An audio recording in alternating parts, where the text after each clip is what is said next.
Allah i madhëshëm thot një prej ati, la tabdila li khalqillah, nuk ka zëvendësim në krijimin e Allahut. Atë që Allah i madhëshëm e ka kriju, nuk ka asgjë që mund ta zëvendësoj. Lumejt, kodrat, mënyrat biologjike se si na ka kriju, asgjë nuk mundet me zëvendësu krijimin e Allahut. Këtë mundohen njerëzit me gjëra artificiale, me ndryshu krijimin e Zotit, po nuk munden. Nuk munden se krijimi i Zotit nuk ndryshohet. Gjërat natyrale jesën gjithmonë aty primare.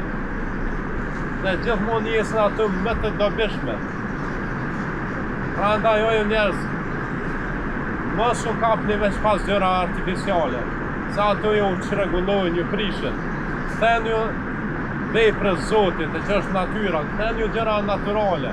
Shikoni Zoti gjithçka e ka kriju për të mirën tonë.